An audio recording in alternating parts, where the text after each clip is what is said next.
негізі бір предложение айтқан тұғым. Айта берейін ба? Бір тілім ай. Короче, мындай болған, мен айттым да, енді там шетелге барып келіп жатырық, там енді бірімізді танып біліп жатырық, бірімізді басқа қасиеттерімізді, басқа жағынан танып жатырық. Давай осы енді қазір сіздерде типа каникул болған деп жатыр ғой, сол кезде давай өзіміз жеке тұрып көрейік деген предложение болған тұғын. Бірақ оған мен әлі точно жауап алған жоқпын.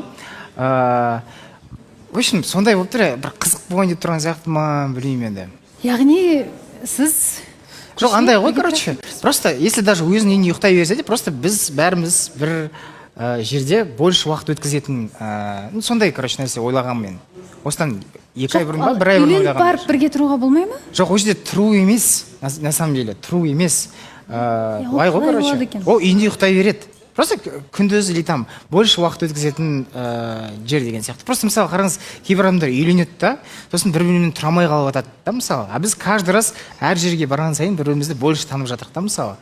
И мен просто сондай ой тастаған тұғым, бірақ оны прям қатты предложение қылып айтқан жоқпын. Мен енді қазір біздің көрерменіміздің жартысымен де білмеймін ойлап отырған шығар, ұят болады деген нәрсе бар ғой бізде енді. Бұл бір азаматтық некеге сай келетін әңгіме сияқты болып кетеді ау. Балауса ханым, оны бір қалай айтсам болады, точно сондай болады деген сияқты айтылған жоқ енді. Примерно бір қалай қарайсың деген сияқты сондай нәрсе сұралған болатын. Қалай айтсам болады, ол прям план солай болады, план құрып жатырық деген сөз емес ол әрине. Жай ғана сұрақ жауап бірімізге әшейін прикол болып айтқан моменттер бар.